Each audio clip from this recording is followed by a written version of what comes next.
Welcome. Today we're undertaking an exploration into a life that was, well, dramatically split in two. The remarkable trajectory of Grace Patricia Kelly. It's a fascinating story. She begins her life embedded in this world of American achievement and, frankly, affluence. And then vaults herself into the very rarefied air of Oscar-winning Hollywood celebrity. Before making a choice that just completely rewrote the script, marrying into one of Europe's oldest sovereign houses. It's a story of immense ambition, but also surprising lineage and just a profound transformation. It really is.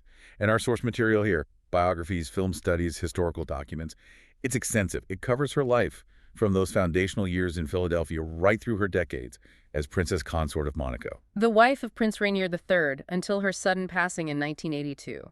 So the mission for us and for you is to meticulously analyze this material. We need to distill the essence of her journey. Right. The focus being on how this accomplished American woman managed to seamlessly inhabit two, radically different spheres of influence. It really is the ultimate journey from a kind of American royalty, the royalty of celebrity and success, to actual European royalty. And to truly understand Grace Kelly, you have to start at the source, her family roots in Philadelphia. Because the Kelly family was, well, they were far from your typical affluent society. That's where the paradox begins. The wealth was built on, hard work and muscle. Her father, John B. Kelly Sr., he owned this enormously successful company, Kelly for Brickwork. And that wasn't just some small local business. Oh, no. It dominated the East Coast construction scene. So that provided the financial foundation, but the family's prestige was built on his sheer competitive drive. And what a drive. We're talking about a man who defined physical excellence on a global scale. Absolutely. John B. Kelly Sr. was an Olympic champion sculler. He achieved 3 Olympic gold medals. 3 golds, yes.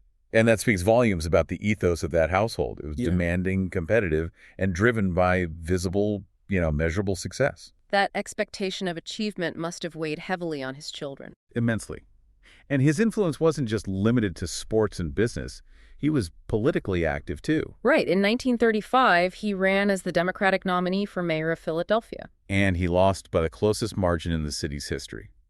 That loss actually cemented his status as a major local power broker. A power broker whose influence reached the very top of American politics. It did. During World War II, President Franklin D. Roosevelt appointed him as the National Director of Physical Fitness. So you have this monumental figure self-made, an athletic champion, a political operator, an industrialist, and he's setting the tone for Grace's entire early life. It creates a tremendous pressure cooker. Yeah. Especially for a child who doesn't quite fit that mold. But there's a twist in the family history that often gets overlooked, and it comes through her mother, Margaret Major. This is where we uncover this fascinating, almost predestined link to Europe. Margaret Major, Grace's mother, was an incredibly accomplished woman herself, German ancestry. She taught physical education at the University of Pennsylvania, and actually she holds the distinction of being the first woman to coach women's athletics at Penn. So she was already breaking barriers just more quietly in the academic and athletic world. Exactly. But if you trace Grace's lineage through her mother's side, the sources reveal a connection stretching back to a Professor Johann Christian von Major, who was a distinguished jurist and political scientist, elected rector of the University of Tübingen 5 times. This is a serious academic lineage. It is. And this is the surprising nugget that provides real context. Because that lineage then connects her, however distantly, to established German noble families. Specifically, it includes descent from the Stauffenberg family. That's right. The name Stauffenberg is, of course, internationally known because of Klaus Schenk Graf von Stauffenberg, the central figure in the attempted assassination of Adolf Hitler. So here you have Grace Kelly, the daughter of a Philadelphia brick contractor who possesses this hidden thread of distant European nobility woven into her ancestry long before she ever set foot in Monaco. It provides an incredible thematic resonance. Her American identity was all about this industrious, self-made success, but there was this subtle, aristocratic undercurrent already there. And she grew up in this competitive, very strict Catholic environment in East Falls, in a home her father built the year she was born, 1929. And despite that demanding atmosphere, her inclination toward performance started pretty early. Very early. At just 12, she was already playing the lead role in a play called Don't Feed the Animals. So that artistic pull was strong. By the time she graduated from the rigorous Stevens School in 1947, her yearbook prophecy was already predicting she would become a famous star of stage and screen. But ambition met reality almost immediately. She faced an academic setback. A rejection from Bennington College. Right. Primarily because of low scores in mathematics. That initial rejection, though, it pales in comparison to the resistance she faced at home. Yeah. She chose acting, and the sources make it crystal clear that John B. Kelly Sr. was vehemently opposed. He considered acting, especially for a woman, to be, and this is a quote, a slim cut above streetwalker. Think about the tension that must have generated in that house. A father who defined respectability and success in these highly tangible, physical terms. Olympic medals, tons of brickwork. And he's confronted with his daughter's desire to pursue a career that he saw as, well, morally dubious and financially precarious. She was rebelling against the foundational values of the Kelly dynasty. But she navigated that opposition with a characteristic blend of persistence and strategic maneuvering. She was determined to attend the American Academy of Dramatic Arts in New York, and she knew exactly where to leverage her family's connections to overcome the odds. And that connection was her uncle, George Kelly. Her Pulitzer Prize-winning uncle, a major name in the American theater scene. So she used a scene from one of his plays for her audition. She did, The Torchbearers. Yeah. And despite the school already having met its admissions quota for the year, George Kelly's influence secured her a place at the Academy. It's a perfect microcosm of her life, really. Personal drive coupled with these impeccable, though sometimes hidden connections paving the way. Once in New York, however, it was pure, unglamorous dedication. And we're moving now into the period between 1949 and 1956, the 7 years that would ultimately define her Hollywood legacy. She had to work constantly to overcome what she perceived as her own deficiencies. She did. She practiced her speech diligently, using a tape recorder to smooth out her Philadelphia accent and improve his vocal projection. She knew that was a weakness, critics had pointed out. And during this time, she lived in the famously chaperoned environment of the Barbizon Hotel for Women in Manhattan, Which was a requirement set by her father. This era is so fascinating because the image she cultivated later, the cool, elegant, untouchable icon, is in such stark contrast to the grueling, sometimes even humiliating work she did just to pay for her classes. She's secured work as a model through the John Robert Powers Agency, and the sources list some wonderfully incongruous gigs. Commercials for bug spray and cigarettes. Imagine the future princess of Monaco promoting an insecticide. It just totally humanizes her early struggle. But the stage work was building.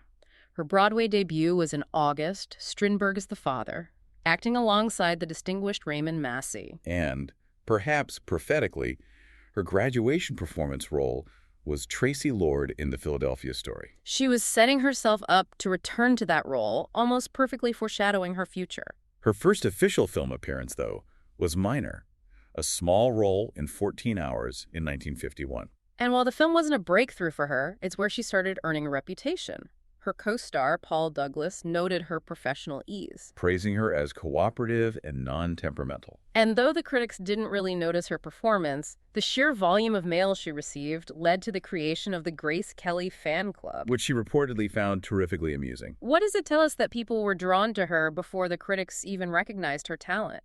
It suggests her innate screen presence, her aura of, breeding and class, was already apparent, even in a small role. Audiences were captivated by the image, even if the acting chops weren't yet fully honed. And many critics at the time still felt she lacked the necessary vocal horsepower for a sustained stage career, pushing her inexorably toward the, less vocally demanding medium of film. And the major cinematic breakthrough came the following year, 1952. She was offered a key role in Fred Zinnemann's Western classic, High Noon, opposite Gary Cooper. This was a pivotal moment. She played Amy Fowler Kane, the young Quaker bride. It was a Western shot on an extremely tight 28-day schedule. Under intense heat, yes. And while the film was monumental, her performance received pretty mixed reviews. And this is where we introduce the man who would really define her screen image, Alfred Hitchcock, who would later become her great collaborator and mentor. He famously described her performance in High Noon as rather mousy. It's a brutal comment, but it speaks to Hitchcock's specific vision for her. He saw the potential for sophistication and drama hidden beneath that mousy exterior. It was actually John Ford who, after seeing her screen test, truly propelled her career. He did. He praised her distinctive quality, breeding, quality, and class. And that assessment led directly to a 7-year contract with MGM. This wasn't a huge signing bonus initially. No, just $850 a week. Decent for the time, but certainly not superstar money. But she negotiated the deal with surprising assertiveness for a newcomer, She showed this early self-awareness and really an understanding of work-life balance. insisting on two specific conditions. First, she must be granted time off every other year to work in the theater. And second, she insisted on maintaining her primary residence in New York City. She wasn't moving permanently to Hollywood. She was not going to be completely consumed by the studio machine. That contract immediately thrust her into the role that brought her international recognition, playing Linda Nordley in Mogambo in 1953. She replaced Gene Tierney in that role, and her personal reasoning for taking it is just wonderfully practical. She said, John Ford, Clark Gable, and a trip to Africa with expenses paid. It's a pragmatic justification that just cuts right through all the Hollywood glamour. The role, opposite Gable and Ava Gardner, was a major opportunity. She played the contemplative English wife, and the recognition was instant and substantial. She won a Golden Globe for Best Supporting Actress and received her first Academy Award nomination. The momentum was now unstoppable, and this brings us to the three films that really cemented her image forever. The collaboration with Alfred Hitchcock between 1954 and 1955. Hitchcock was immediately captivated by her refined, cool facade. He recognized that her inherent elegance, her reserve, could be the perfect vessel for controlled panic or simmering psychological intensity. She became the quintessential Hitchcock blonde. The first collaboration was Dial M for Murder in 1954, based on the stage play. She played Margot Wendis, the wealthy wife of a retired tennis player who was plotting her murder. This was where Hitchcock really taught her the crucial importance of subtle emotional containment. He realized that the less she appeared to react externally, the more the audience would project that intensity onto her. And then perhaps her most iconic film, Rear Window, that same year, co-starring James Stewart. She played Lisa Fremont, the wealthy Manhattan socialite and fashion model. And Lisa Fremont was a pivotal role because it was the first time Kelly played a definitive, independent career woman, someone who was defined not just by her beauty, but by her relentless pursuit of a successful cosmopolitan life. And Hitchcock used her wardrobe, designed by the legendary Edith Head, as a crucial plot point and character device. Lisa Fremont famously never wore the same dress twice. The visual language of the film relies on her elegance. You see her transform from these glamorous evening dresses to simple, casual jeans. Symbolizing the various facets of her character, the socialite, the investigator, the lover. Critics praised the earthy quality she brought to the dynamic with James Stewart. Contrasting her cool control with his, frenzied voyeurism. Her third and final film with Hitchcock was To Catch a Thief in 1955, co-starring Cary Grant. This film, set on the French Riviera, almost perfectly foreshadowed the life she was about to step into. It really did. It defined the image of Kelly as the sophisticated, cool-headed temptress. Cary Grant, a man who worked with nearly every major actress of his era, called her his favorite co-star. For her serenity. But the height of her critical acclaim, the Academy Award, came from a completely different direction. From the dramatic role in The Country Girl in 1954. And this was a battle for her to even get that role. It was. She was lent out to Paramount, which was unusual for an MGM star, and the part Georgie Elgin, the long-suffering, emotionally exhausted wife of an alcoholic singer, played by Bing Crosby, was a radical departure from the glamorous Hitchcock roles. But she recognized the artistic potential, and she really showed her steel. She threatened MGM management, stating clearly that if they didn't allow her to do the film, she would, quote, pack her bags and leave for New York for good. And that threat worked. She was awarded the role, and the decision paid off immediately. The film was a critical success, and her performance was lauded for its complexity and emotional depth. The New York Times called her work excellent. She ultimately won the Academy Award for Best Actress, Famously defeating Judy Garland, who was nominated for A Star is Born.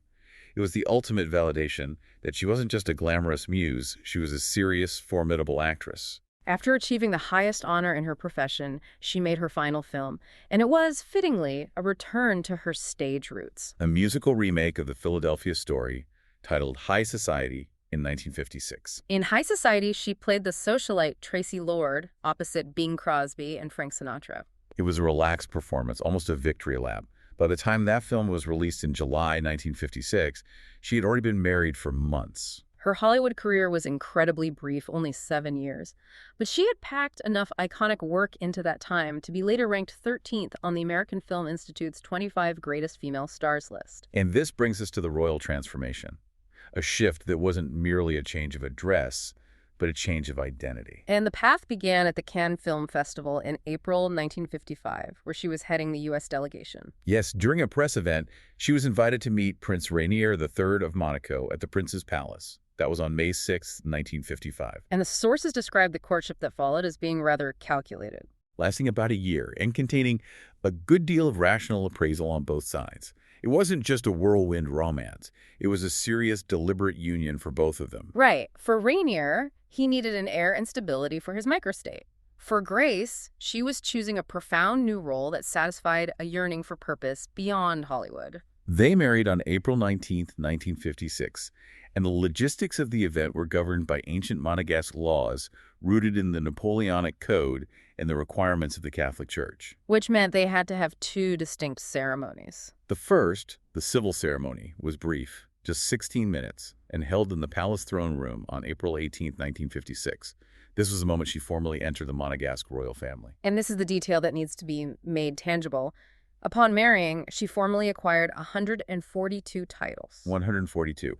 These were the feminine counterparts of all her husband's inherited and acquired titles. While the primary title was Princess Consort of Monaco, it included Duchess of Valentinois, Countess of Polignac, Baroness of Beau, and so on.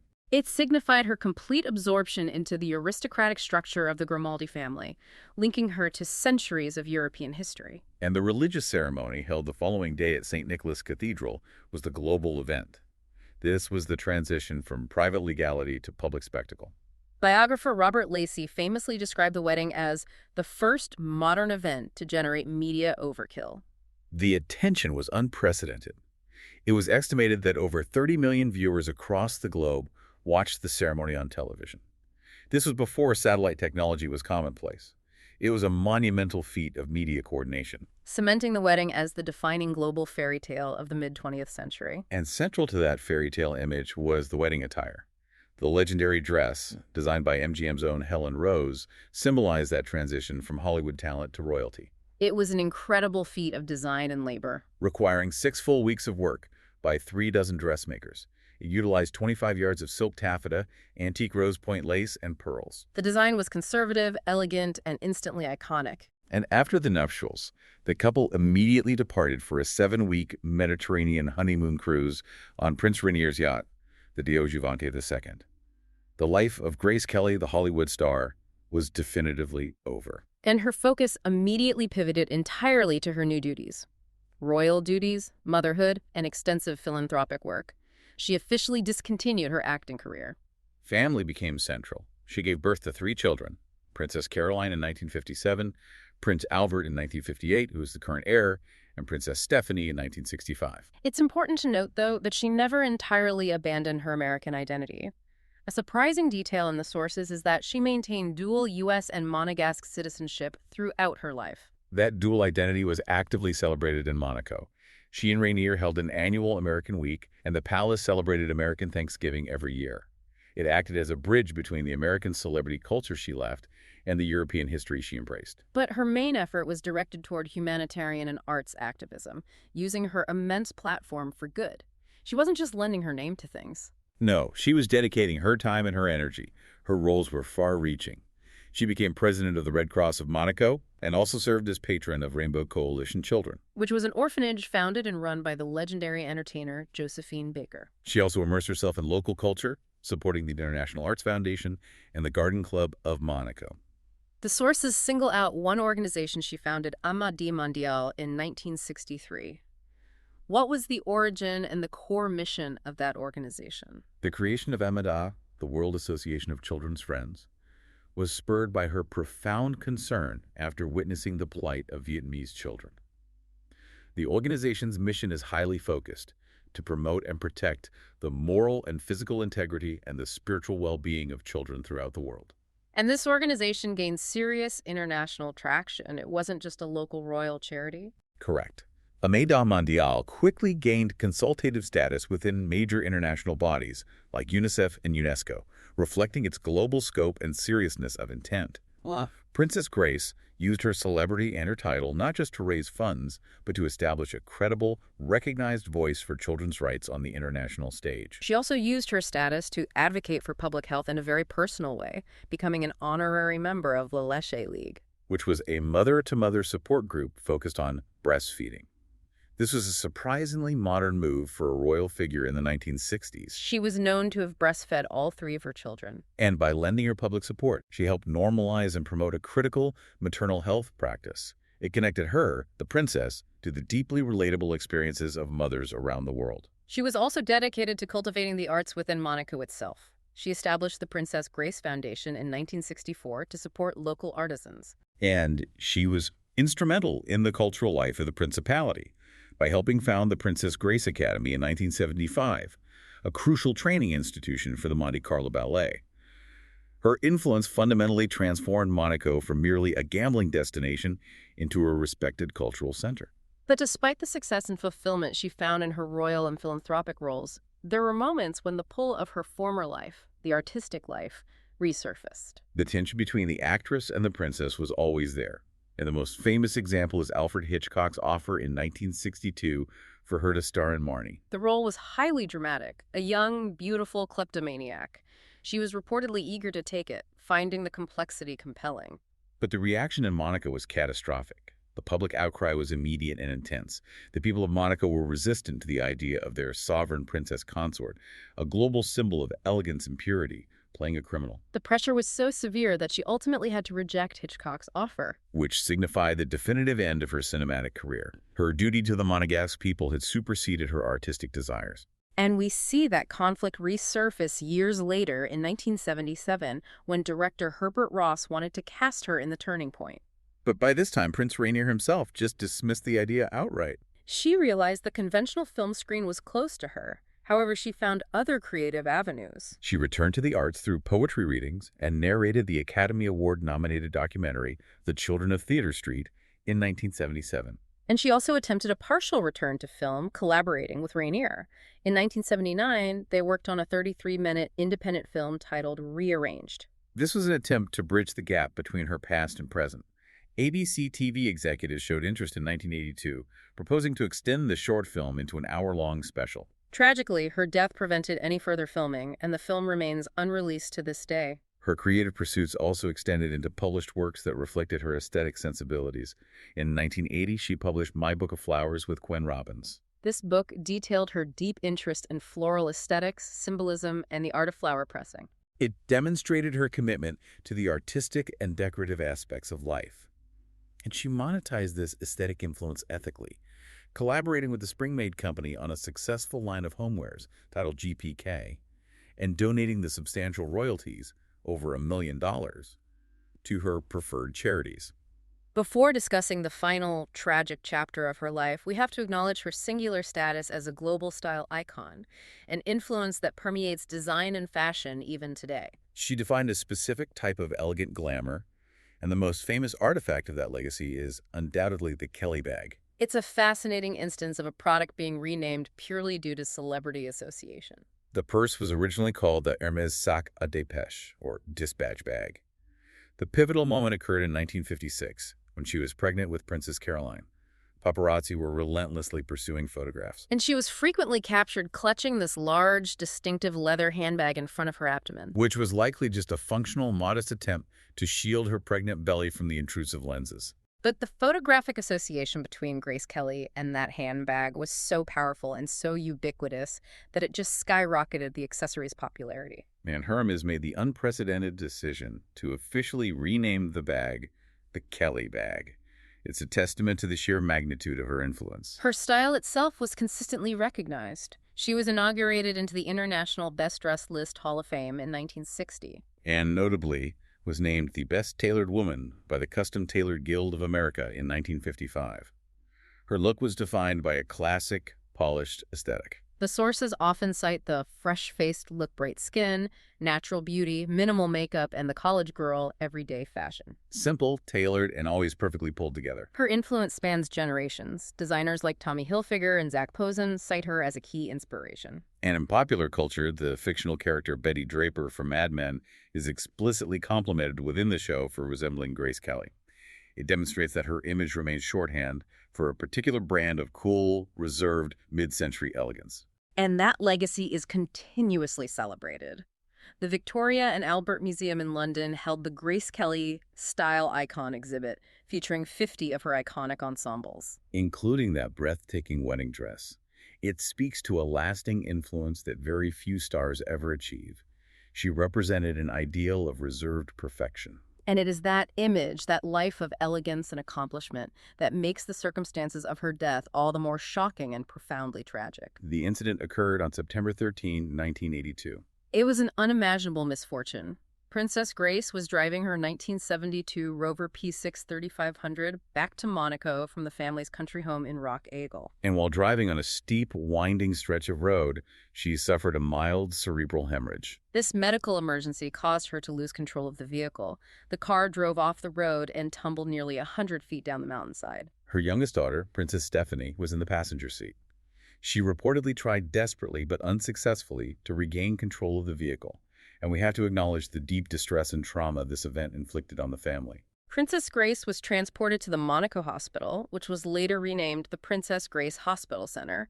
She had suffered severe injuries. Trauma to the brain and thorax, as well as a fractured femur. And tragically, while hospitalized, she suffered a second, more severe cerebral hemorrhage. She was declared brain dead. And faced with a devastating prognosis and a complete lack of any reasonable chance of recovery, Prince Rainier made the agonizing decision to turn off her life support the following night, September 14th, 1982. She was just 52 years old. The period immediately following the crash was marked by some confusion, particularly regarding the cause of the vehicle going off the road. It's important to clarify the official findings that emerged from the investigation. Initially, the Palace Press Office released a statement attributing the accident to brake failure. However, both a local police investigation and a subsequent inspection by rover engineers from Britain found no evidence whatsoever of mechanical malfunction or brake failure. So the palace was prompted to retract that brake failure claim a few days later. They were. The crucial technical finding provided by the motor engineers related to the vehicle's operation on those steep gradients. The Rover P6 3500 was a powerful car, and the Princess was found to have been driving in standard drive mode during the steep descent. And the car was equipped with a specialized mountain safety gear. A gear designed specifically for sharp gradients and twisting mountain roads, which would have automatically slowed the descent through engine braking. Driving in standard mode would require constant, heavy use of the brakes, which would be very difficult on such treacherous terrain. So the official determination became clear. The crash was initiated by a catastrophic medical event, the cerebral hemorrhage, which led to the subsequent loss of control. Her funeral was a global affair, held 4 days later at the Cathedral of Our Lady Immaculate in Monacoville. The attendees reflected her immense stature. Figures like Cary Grant and Diana, Princess of Wales, traveled to Monaco to pay their respects. Notably, Princess Stephanie couldn't attend due to her injuries. She had suffered a light concussion and a hairline fracture of a cervical vertebra. It just highlights the deeply personal pain experienced by the family alongside the global outpouring of grief. Prince Rainier, mourning the loss of his wife and partner, never remarried.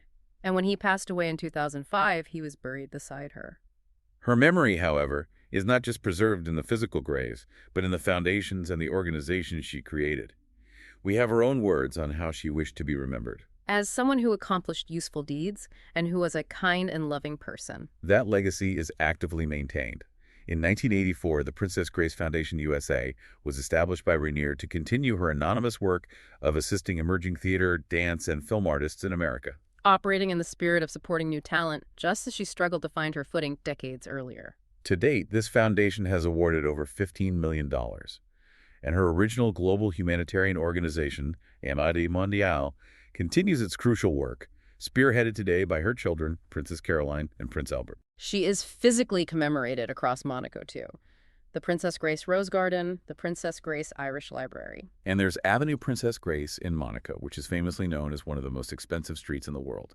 Her presence is just inseparable from the identity of the principality.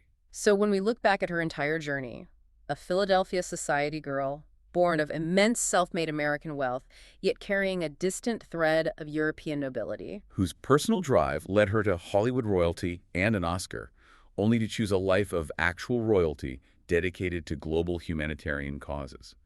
It's a narrative arc that really challenges the very definition of success. It forces us to ask whether her greatest achievement was winning the Oscar or successfully transforming the role of princess consort into one of active global service and cultural advocacy. She navigated two intensely demanding worlds, the hyper-scrutinized fame of Hollywood and the rigid protocol of European royalty, and she succeeded in both. As you contemplate her life and legacy, consider this. What are the profound cultural implications of the moment the public rejected her return to acting in the 1960s, forcing her to abandon the lead role in Marnie? Hmm. And how does that public demand for her to remain a pristine, almost untouchable symbol of the monarchy contrast with the far different, often highly transactional expectations placed on contemporary celebrity royals today? It raises the question of whether a royal figure, in the modern era, is ever truly allowed to retain control over their own artistic identity once they become a national symbol. That is a critical point of comparison. The standard of perfection placed upon her seems almost impossible to maintain today, where authenticity and transparency are often prioritized over the cool, distant elegance she embodied. Thanks for listening.